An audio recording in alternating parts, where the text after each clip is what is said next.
тақырыбы электр тогын қандай денелер өткізеді. Үйге қандай тапсырма берілді? Айыржан. Жылу түзгіштері не тақырыбын оқуға. Тамаша. Қазір біз сол тақырыпты сендермен қайталап жүргіземіз. Ал кім келем дейді? Бала, кім келем дейді? Үнжі. Оқи ғой. Жылу түзгіштеріне. Денеге жылудың тікелей берілуі. Тамаша.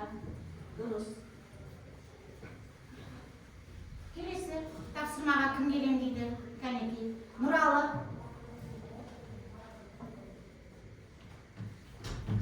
Жылу оқшаулағышта бөлінген жылуды нашар өткізетін денелер. Тамаша. Өте дұрыс. Ары қарай кім келем дейді? Ал кәне. Ерали келе ғой. Вакуум денелер, ауасыз бос кеңістік. Тамаша. Өте дұрыс. Келесі тапсырмаға кім келем дейді? Кәне. Раяна келе ғой.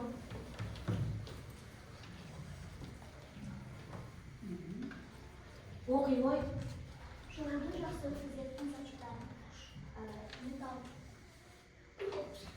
Өте дұрыс. Жақсы. Ал ары қарай кім келем дейді? Анел келе ғой.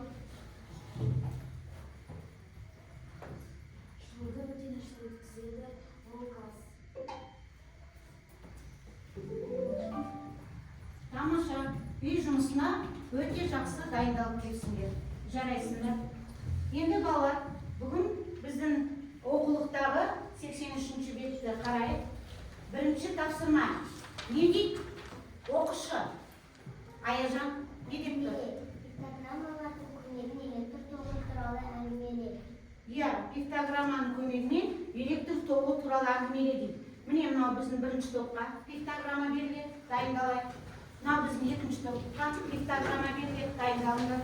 Мынау үшінші топқа сендерге пиктограмма беріледі, дайындалыңдар.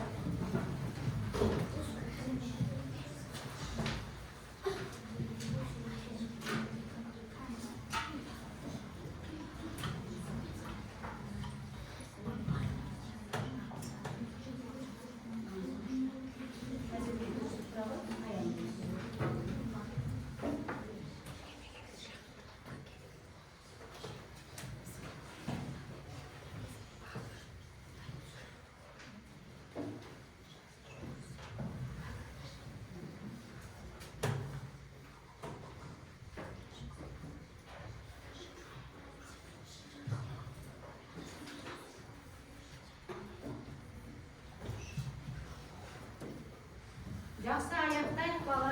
Осындар орындайық. Артта дайынса. Бірінші топқа сөз кезегін берейік. Шағылында.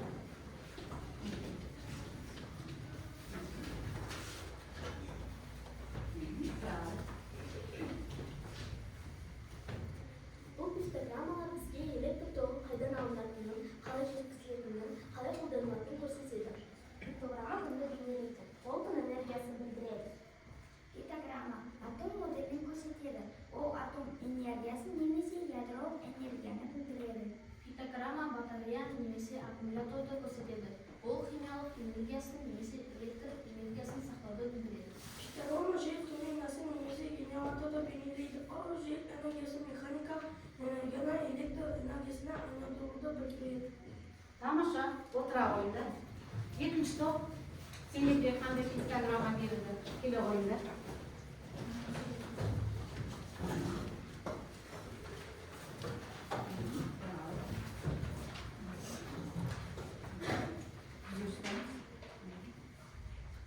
Бұл суретте электр тогы үйге келгенде шамды жоғалтатынын көрсетеді. Электрдің арқасында үйіміз жарық болады. Кешкі уақытта да демалуға және жұмыс істеуге мүмкіндік бар. Бұл суретте электр тогымен жұмыс істейтін тұрмыстық құралдар бейнеленген. Желдеткіш, тоңазытқыш, теледидар, пеш сияқты құралдар электрсіз жұмыс істемейді. Тамаша, отыра қойды. Үшінші топ, кәнекей. Сендерге қандай пистограмма берілді? Келе қой. Алина шыған дейді. Жақсы. Бұл жерде электр тоғы қауіпті екенін ескертеді. Электр құралдарын дұрыс пайдаланбаса, одан зиян тиюі мүмкін. Сондықтан қауіпсіздік ережелерін сақтау өте маңызды. Тамаша, отыра қой. Енді балалар, осы тапсырма бойынша бір-бірімізді өте жақсы жауап беріңдер, үш шапалақпен бағалап қояйық. Жақсы. Ары қарай оқулықта берілген мәтінді бастау оқиды. Медина, қалғанымыз қарап отырайық, жалғастырайық. Ойыннан электр тоғын өткізетін денелер электр өткізгіштер, ал өткізгіштерде электр оқшаулағыштар деп аталады. Электр тоғын оқшаулағыштарға шыны, пластмасса, ағаш, фарфор және резеңке жатады. Заттардың бұл қасиеті күнделікті өмірде жиі қолданылады. Мысалы, шамдардың сырты шыныдан, электр құрылғыларының сырты пластмассадан жасалады, ал өткізгіш сымның сырты резеңкемен аталады. Тамаша, балалар, бойына электр тоғын өткізетін денелерді қандай денелер дейді екенбіз? Кәне, кім айтам дейді? Кәне, кім айтам дейді? Үнжу? Электр өткізгіштер. Орнымыздан тұрып жауап берейік.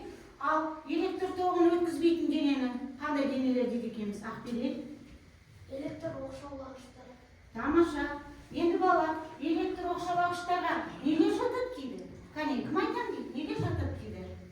Айта ғой, Ерали, орнымыздан тұрайық. Шыны, пластмасса, ағаш, фарфор және резеңке жатады. Жақсы. Осы заттарды біз күнделікті өмірде пайдаланады екенбіз. Кәнекей, оқып кеттік қой. Кәне, қандай күнделікті өмірде осы заттарды пайдаланады екенбіз? Кәне, кім айтам дейді? Алинұр? Мысалы, шамдардың сырты шыныдан, электр құралдарының сырты пластмассадан, ал электр тоқтың сырты резеңкемен қапталады. Тамаша, жақсы. Және электр құрылғыларының сырты неден қапталады дейді балалар? Жоқ, жаңағы. Міне электр құрылғылар тұр ғой, немен сырт қапталып тұр? Немен қапталып тұр? Пластмассамен. Сендер соны айтпай кеттіңдер. Ал енді мына видеоны тамашалайық. Өз бойынан электр тогын өткізетін денелер электр өткізгіштер, ал өткізбейтіндер электр оқшаулағыштар деп аталады. Электр тогын өткізбейтіндерге, яғни оқшаулағыштарға шыны, пластмасса, фарфор және резеңке жатады. Заттардың өз қасиеттерін күнделікті өмірде қолданады. Мысалы, шамдардың сырты шыныдан, ал электр құрылғыларының сырты пластмассадан жасалады. Ал өткізгіш сымның сыртын резеңкемен қаптайды. Электр тогын ең жақсы өткізетін металл күміс, бірақ бұл металл өте қымбат. Сондықтан электр тогын тасымалдау үшін сымдың алюминийден жасайды. Алюминий мысқа қарағанда электр нашар өткізеді. Бірақ үйге, ғимаратқа, зауыт пен фабрикаларға электр тогын жеткізу үшін алюминийді қолданады. Себебі алюминий мысқа қарағанда арзан. Жақсы. Енді балалар, қазір біз осы металдарға тағы да келесі мәтінді оқи отырып тоқталатын боламыз. Екінші тапсырмаға қарайық, оқулықтағы. Қандай тапсырма берілді? Мержан оқышы. Сипатта электр сымының құрылғысын сипатта оның қай бөлігі тоқ өткізеді, қайсысы оқшаулайды? Тамаша, кім сипаттап берем дейді осыны? Кәне, кім сипаттайын дейді? Райана кеш? Раянаны тыңдайық. Барлық бала біліп отыр екен сипаттауды. Бұл суретте сымның суреті бейнеленген. Оның бірінші қабаты металл, ол алюминий немесе мыс. Қазіргі таңда адамдар алюминийді көбінесе қолданады. Себебі мыс алюминийден қарағанда қымбатырақ тұрады және ол тоқты тезірек өткізеді. Оның екінші қабаты оқшаулағыш. Ол адамға соқпау үшін оны сақтап тұрады. Қорытындама, адамды не сақтап тұрады? Ол сыртындағы оқшаулағыш, резеңке немесе пластик. Сымдар не өткізеді? Сымның ішіндегі металлы, мыс немесе алюминий. Тамаша, балалар, электр тоғы дегеніміз бұл зарядталған бөлшектердің реттелген қозғалысы екен. Ал балалар осы тапсырма бойынша бір-бірімізді бағалап қояйық басқарма әдісімен. Кәне. Тамаша, барлықтарың өте жақсы қатыстыңдар сабаққа. Енді балалар, сендерге қазір жедел сұрақтар берейін деп тұрмын. Ол біздің оқулықтағы келесі бетті аша қойыңдар. Келесі бетте балалар, сендерге түсіндір дейді. Сол түсіндір деген тақырыпта балалар, осы тақырыпты сендерге жедел сұрақ ретінде алайын деп тұрмын. Ал электрик мамандығы туралы кәнекей не білесіңдер, ортаға сала қойыңдар. Сендер электр тоғымен жұмыс істегенде қандай материалдарды қолдануға болады, сол туралы сөйлесіңдер. Ал электр пайдаланатын заттарды таңда деп, таңдау жасағанда нені негізге алдыңдар, сол бойынша кәнекей ақылдасайық.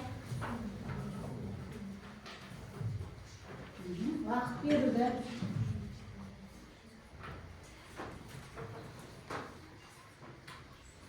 Кәне, дайындаламыз.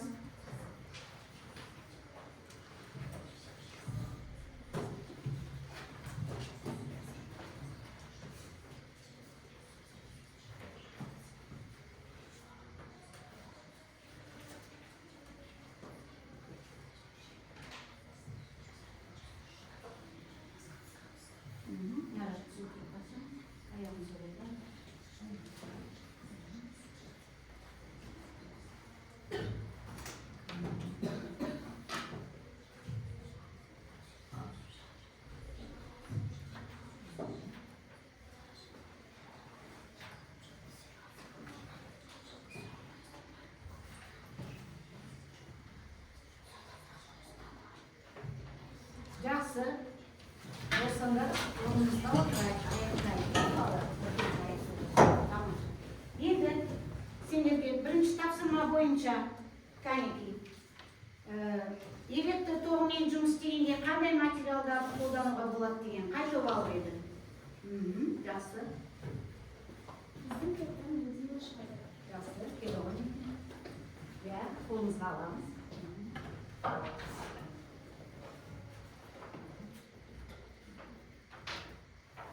Электр тоғымен жұмыс істегенде қандай материалдарды қолдануға болады?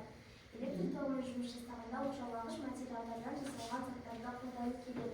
Оларға резеңке, пластик, құрғақ ағаш және тағы да басқа да өзінің арнайы маталары жатады. Мына изолента ашық қалған сымға орайды. Тістеуі сабы құралған резеңкеден жасалған, сондықтан ол тоқты өткізбейді. Резеңке қолғап қолды тоқ соғудан қорғайды. Резеңке електр тоқтың жерге өтуіне жол бермейді. Қорғаныс шлемі басты механикалық соққылардан қорғану үшін. Қорғағыш сабы оқшаулаған. Тамаша, отыра ғой. Ал екінші топта кәнекей, екінші тапсырма былай дейді. Электрик пайдаланатын заттарды таңда дейді, таңдау жасағанда нені негізге алдың дейді. Кәнекей, келе ғой. Тамаша. Электрик пайдаланатын заттар. Электрик әдетте мыналарды қолданады. Изоляцияланған бұрғыштар, резеңке, қолғап, диэлектрик аяқ киім, тістеуік изоляцияланған индикатор бұрғыш, тезек тексеру үшін, қорғаныш көзілдірігін, диэлектрик төсеніш, резеңке, кремше. Таңдау жасағанда нені негізге аламыз? Қауіпсіздік. Тоғыз тізбетін оқшаулағыш материал болуы керек. Кернеу деңгейі. Құрал белгілі бір отқа ене шыдай алуы керек. Материалдың қасиеті. Резеңке, пластмасса сияқты диэлектрик таңдалады. Құрғақтық. Ылғал ортада өткізеді. Сондықтан құрғақ жерде жұмыс істеу маңызды. Қысқаша айтқанда, ең басты негіз тоқтан қорғану және электр өткізетін материал қолдану. Тамаша. Ал ары қарайғы келесі топ бізде электрик мамандығы туралы алдыңдар. Кәнекей, сендердің топтарынан района кім шығам деп отыр? Біздің топтан Аяжан шығады. Келе ғой.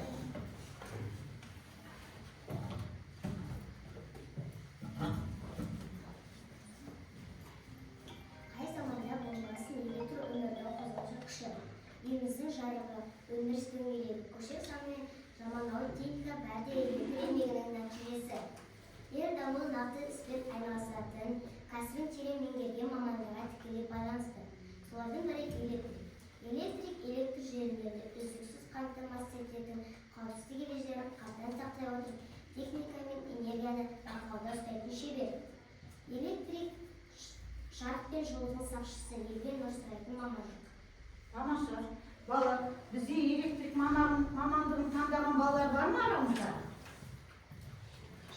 Ешкім таңдаған жоқсыңдар ма? Кім электрик болғысы келеді? Ержан электрик болғым келеді дейді. Тағы да кім электрик мамандығын таңдап отыр бізде?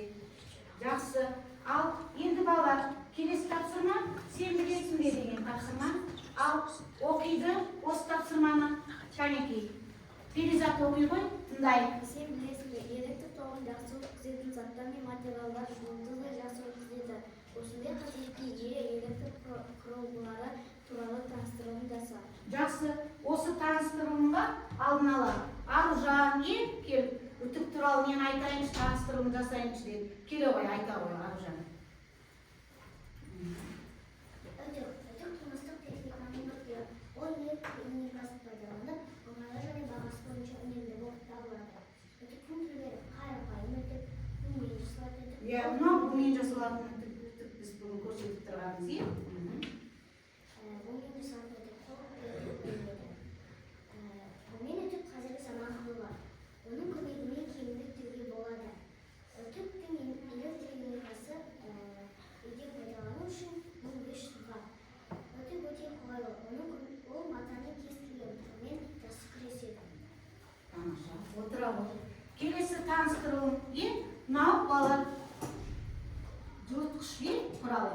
Келе ғой, Назеркеші айтамын жылытқыш туралы. Тымықтық электр жылытқыш көптеген үйлерде маңызды құрылғы болып танылады. Олар салқын айларда үйге жайлылық береді. Электр тіршілігі мен салқындарды үнемдейтін жылытқыштар алу керек. Жылытқыштар жайлылық береді. Жайлылықты және қауіпсіздікке болмайды. Тамаша. Күн суытқан кезде біз осы жылытқыш құралдарын қайтеді екенбіз, пайдаланады екенбіз, пеште жағады екенбіз. Күн тіпті аяз болған кезде осы жылытқыш құралдарын пайдаланады екенбіз. Ал бір-біріңізді өз-өздеріңді бағалап қойыңдар. Қалай қатыстыңдар және ұқтыңдар ма осы сабақты? Кәнекей. Жақсы. Тамаша. Орныңыздан тұрайық бала. Қасықтарыңды алыңыз. Ақсайын, әнелі.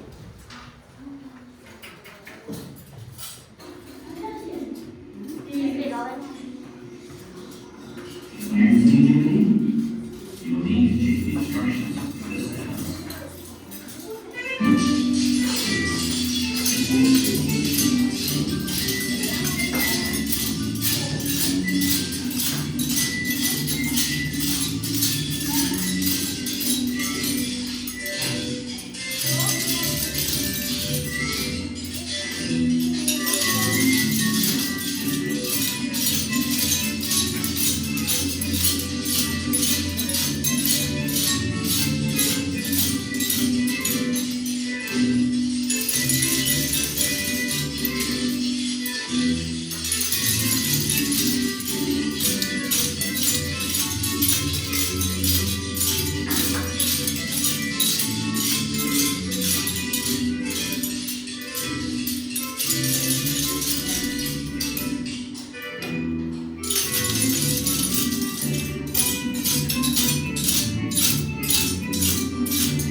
Жерали. Ауа электр тогын өткіземін. Ал ойланайық, ауа электр тогын өткізе ме екен? Кәне, ойланайық. Перизат келе ғой, ауа электр тогын өткізе ме екен? Ал тыңдайық. Қалыпты жағдайда ауа электр тогын өткізбейді. Ол жақсы оқшаулағыш болып табылады. Себебі егер ауа электр тогын өткізгіш болса, үйдегі розеткалардың жарығына жақындағанда бізді сол жерде ток соғады. Тек найзағай жарқылдағанда ғана ауа ионданып, ауа электр тогын өткізуі мүмкін. Тамаша. Енді балалар, келесі тапсырмаға қарай. Зертке дейді балалар. Біз осы 2-3 сыныптан бастап осы электр тоқтарменен танысып келе жатырмыз. Енді қазір зертке. Бізде осы зерттеуге дайындалып келген балалар бар екен, інжу келе ғой. Біз бұл тәжірибелерді 3-ші сыныпта да өткенде есімізге түсіріп қайталап жатырмыз. Қарай. Балалар, біз қазір электр оқшаулағыштар мен электр өткізгіштерді тексеретін боламыз. Ең бірінші бізге батарея және шам керек. Және өшіргіш, түйреуіш, пластмасса, шеге және мата керек болады. Ең бірінші біз өшіргішті тексеріп көрейік.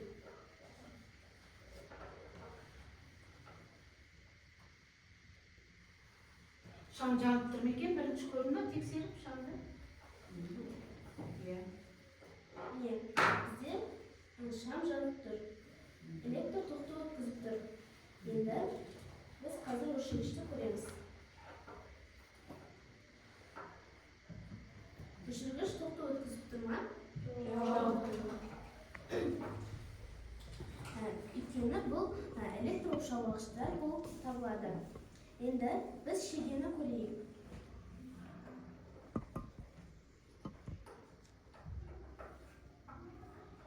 Шеге электр тогын өткізді ме?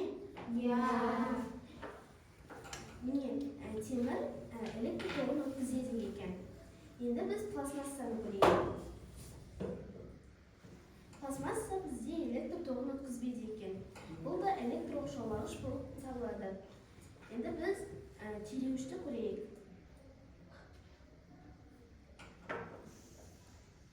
Міне, бізде шам жанды.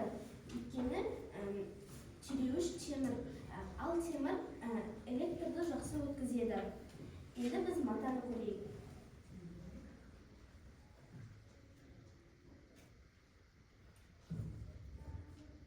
Балалар, бізде электр тогын мата өткізді ме?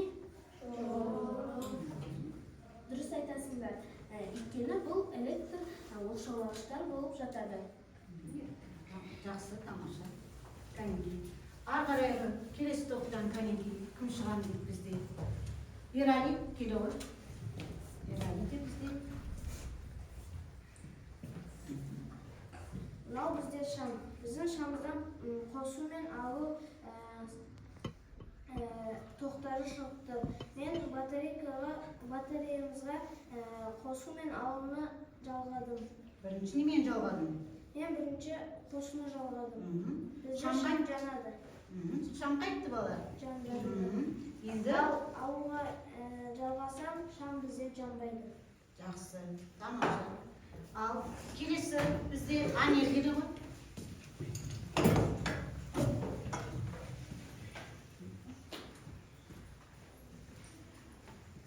Балалар, бүгін біз электр өткізді немесе өткізбейтін заттарды білетін боламыз. Ең бірінші батареяға біз шамды жалғап көрейік.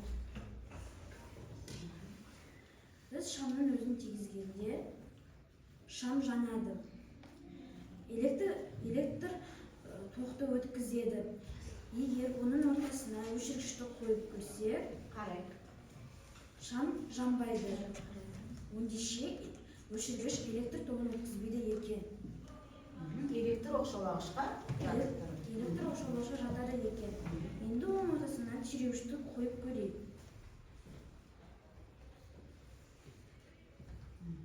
Шам жанады. Ендеше бізде темір электр тогын өткізеді екен. Енді оның ортасына біз бор қойып көрейік.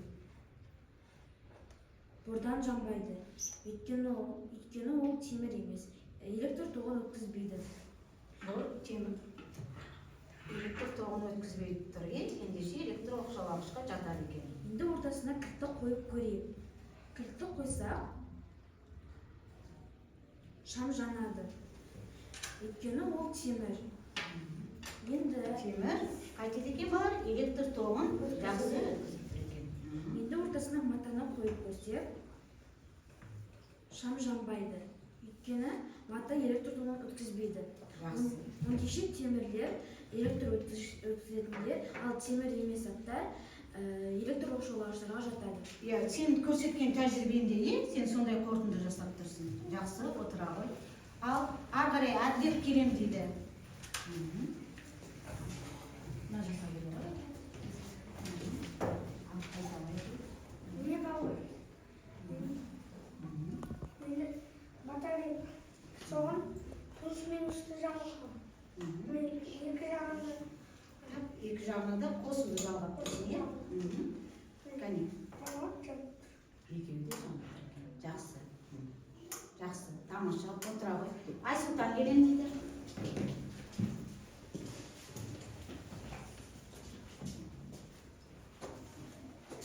мен burası alымен burası қосу. Мен 9G батарей каналында қостым. Жамбыл. Алуына қойдың ғой дейін, Енді басқа қойсақ, жаным телефоным. Жақсы, отыра ғой. Жақсы. Балар, осы тәжірибеден сендер не ұқтыңдар? Айта ғой, қайын. Мата және мата бір дегендер олар оқшаулағышқа Электр оқшаулағыштарға жатады екен. темір, алюминий олардың бәрі электр өткізгішке жататын. Жақсы. Отшашумен, Ира, немен айтамысың? Мен сымнан электр өткізетін білдім. Жақсы. Ал енді бала, отшашумен өзімізді бағалап қояйық. Жақсы. Тәжірибе көрсеткен балаларға, тәжірибені жақсы көріп, тыңдап отырған балаларға. Енді бала, келесі біз мәтінге қарайық. 85-ші беттегі мәтінді оқиды Аяжан. Электр тоғын ең жақсы өткізетін металл күміс, бірақ күміс қымбат металл. Сондықтан электр тоғын тасымалдау үшін сымды мыстан алюминийден жасайды. Алюминий мысқа қарағанда электрді нашар өткізеді. Бірақ үйге, ғимаратқа, зауыт пен фабрикаларға электр тоғын жеткізу үшін алюминийді қолданады. Себебі алюминий қысқа қарағанда арзан. Иә. Ал енді бала, біз осы аталған металдарды өткен болатынбыз. Кәнекей, күміс туралы кім айтады дейді? Біз күміс туралы барлық осы жаратылыстануда өткен болатынбыз. Кәне, кім айтам дейді? Соған реферат дайындағанбыз деп алады. Ал Нарат кеп айта қойшы. Тыңдай. Күміс адамзат баласына ерте заманнан таныс ақ түсті асыл металл. Ол тек зергерлік бұйымдар мен әшекейлер емес, сонымен қатар жоғары электр өткізгіштігі, бактерияға қарсы қасиеттерімен, коррозияға төзімділігімен маңызды. Табиғатта таза және қосылыс түрінде кездесетін күміс тазалық пен нәзіктіктің символы түрінде көзделеді. Тамаша. Міне бала, тақтадан көріп тұрсыңдар күмістің де қорытылмаған түрі. Ал ары қарай бізде электр тоғын тағы өткізетін мыс туралы кім айтам дейді? Кәнекей, мыс туралы кім айтам дейді? Ерали келіп шағыр.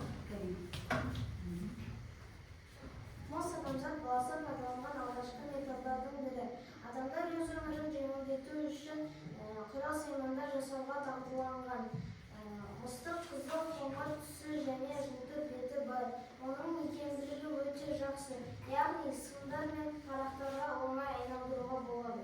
Тамаша, міне бала, біз сым жасап қойған. Ерали әкеткен.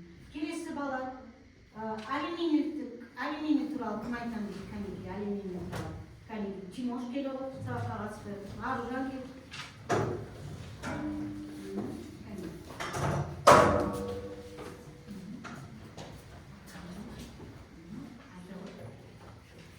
Алюминий химиялық элемент белгісі Ай атомы номері 13. Ол жерден жұмсақ күміс түсті металл. Негізгі қасиеттері бетін тоспас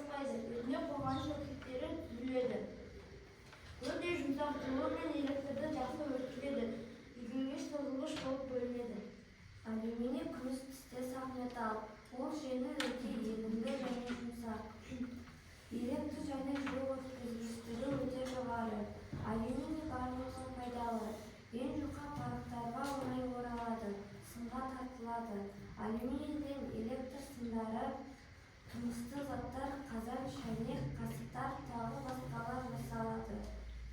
Тамаша, жақсы. Міне балалар алиментін қорытмаған көріп түсіндірмеген өткен болатынбыз. Енді балалар, дәптерімізді ашайық. Сендердің дәптерлерге балалар жаратылыстануда мынандай тапсырмалар берілген. Қарайық. Электр өткізгіштерді белгіле дейді, бірнеше сурет берілген. Одан кейін ребусты шешіп, электр тізбегін қоямыз.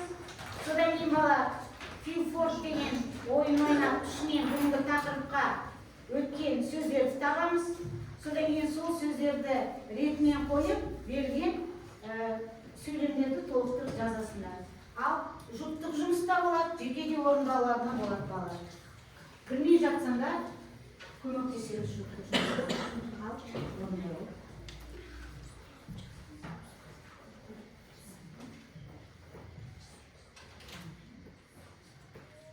Ayırdan özün olmayı, hadi konuşursun. Tamamsa bari.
Бастарыңыз көтеріңіз.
Akılda sularının dolar.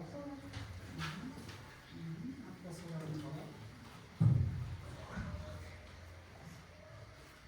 Kızmış. Nabiyette de oturmuş sorunlarınız. Güzel. Oyunda oluyor. Yaxşı, hadi koyun yapalım.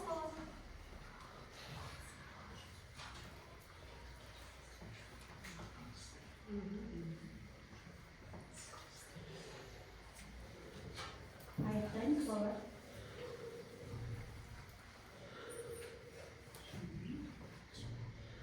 Nasıl?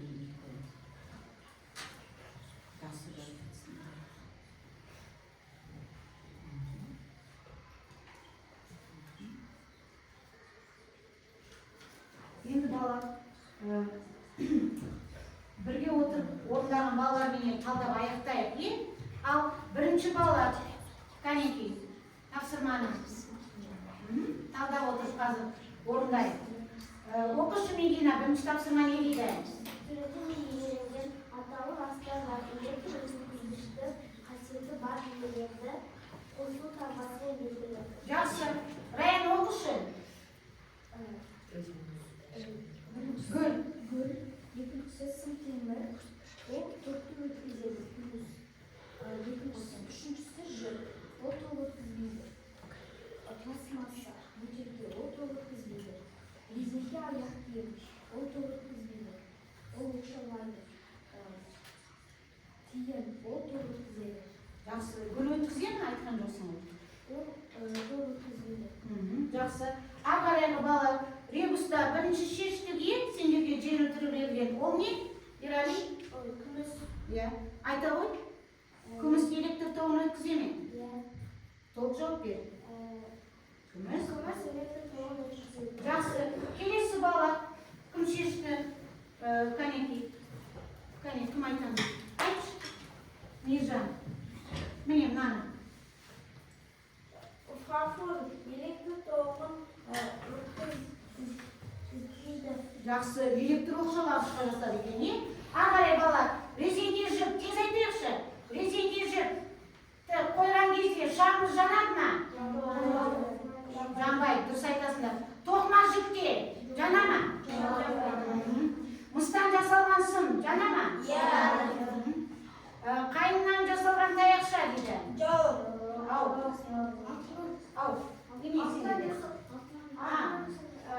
Алтыннан жасалған сыммен тоқ өте ме? Жақсы. Ал қайыннан жасалған таяқшаменші? Пластмасса түтікшеменші? Жаңа ғана көрдік, жоқ деп жауап берді. Ал Филфордтағы қандай сөз шықты, кәнекей? Кім айтам дейді? Алинұр айтшы. Электр. Иә, тағы да кім айтам дейді? Айтшы, Әділет. Алюминий. Ой, тамаша, ақберен. Мыс. Тағы қандай сөз шықты? Тағы, айтшы. Өткізгіш. Ой, тамаша. Жақсы. Енді балалар, қазір осы астында берілген сөйлемді толық оқып қойшы. Кім оқиын дейді сөйлемді толық, кәнекей? Аяжан, болды ма? Кәне, бірімізге қатысып отырамыз. Кәнекей, кім оқиын дейді? Нұрлан Аружан оқышы. Бәріміз білмегендеріміз қазір осы балалармен естіп отырып тапсырманы аяқтайық. Алыс елді мекендерге электр тоғын тасымалдау үшін Дұрыс. жасалған сымдар қолданылады. Ал электр құрылғыларының ішіндегі сымдарды жасайды. Немеден жасайды сымдарды? Мыс. Дұрыс, Себебі ол жақсы өткізгіш болып табылады. Жақсы. Ал енді балалар, аяқтайық, тақтаға қарайық бәріміз. Кәнекей. Енді балалар, бүгінгі өткен сабағымызды қайталаймыз. Кәнекей, кім келем дейді тақтаға, кім келем дейді кәнекей? Кім шығам дейді? Нарат келі ғой. Бәріміз қатысайық. Қарап отырайық, оқы біл. Қай сөзді апарасың? Электр тоғын ең жақсы өткізетін сымдар күміс. Тамаша, жақсы. Ал екіншісіне кім келген дейді кәнекей? Екіншісіне кім келген дейді? Алина кел. Қалыңсаппен жұмыс істеуге болады, қолмен де жұмыс істеуге болады.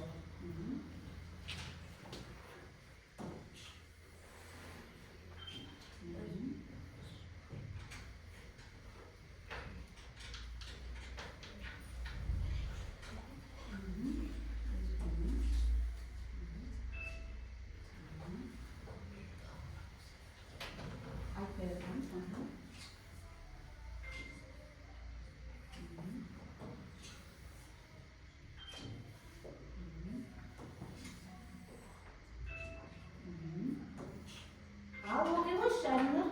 Өз бойынан электр тоғын өткізетін денелер электр өткізгіштер деп аталады. Тамаша, отыра ғой. Ары қарай бізге кім келем дейді? Кім келем дейді? Мейіржан. Сау.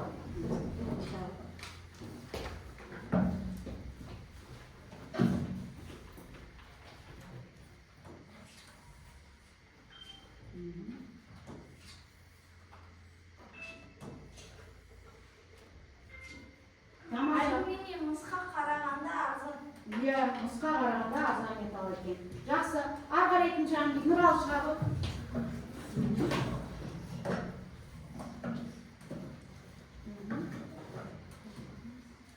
Тезірек.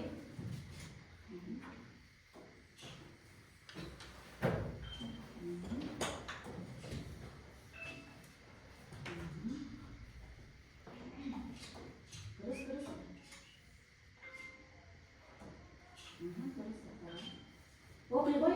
Электр сымын ашық жердің көмегімен ұстауға болады. Тамаша, жақсы. Ары қарай кім келем дейді? Кәнекей. Ары қарай. Келе ғой, Дінмұхамед.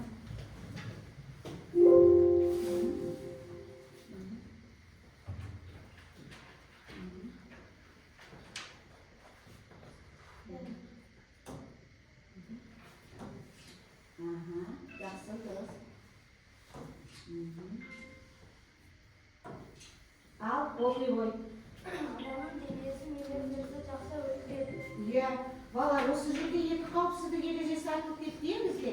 Ал қандай қауіпсіздік ережесін білесіңдер балалар? Есте сақта деген тақырыбымыз бүгін соған кетті.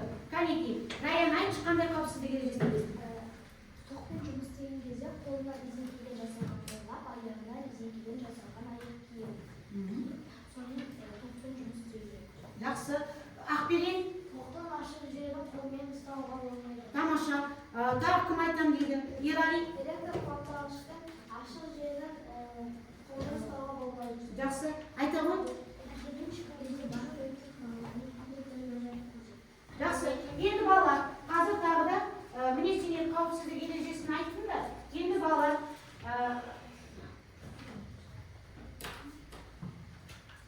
үйге тапсырма балалар. Электр сымның құрылысын сипаттап жаз дейді. Бағана біз айтып кеттік қой. Енді үйде сипаттап жазып келесіңдер. Енді қарайық балалар тақтамызға. Мына жерде балалар жасыл түс жаныпты белгілесіңдер. Түсіндім белгілерін осы түсті белгілесіңдер. Одан кейін бізде сары түс. Әлі де сұрақтарың болса, сары түсті белгілесіңдер. Егер сендерге сабақ түсінбесеңдер, онда қызыл түсті белгілесіңдер. Бірінші топ бара қойыңдар.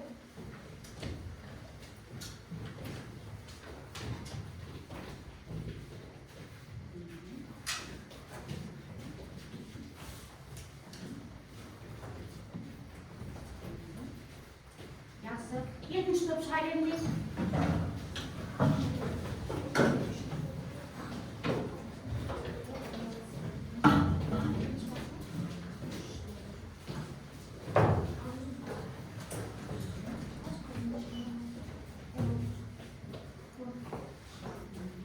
Үшінші топ бара қойыңдар.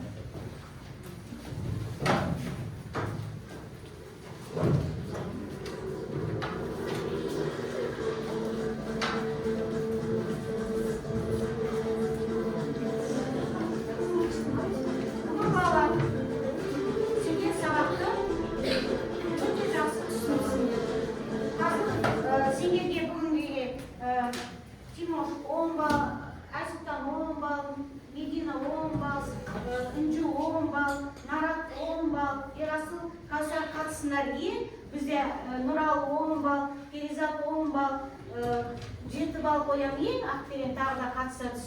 10 балл қоям Раянаға, Айыржан 10 балл қоям. Әділетке де бүгін 9 балл қоям. Өте жақсы қатысыпты. Қалған Алихан менен Айша қатысындар. Бізде мына жерде Мейіржанға қатыса түс 8 балл. Өте жақсы. Аружан 10 балл, Амел 10 балл. Өте жақсы. 9 балл қоям Назеркеге. Ерали 10 балл. 9 балл қоям Аружанға. Алинұр 10 балл қоям. Жақсы балалар, рахмет сабаққа.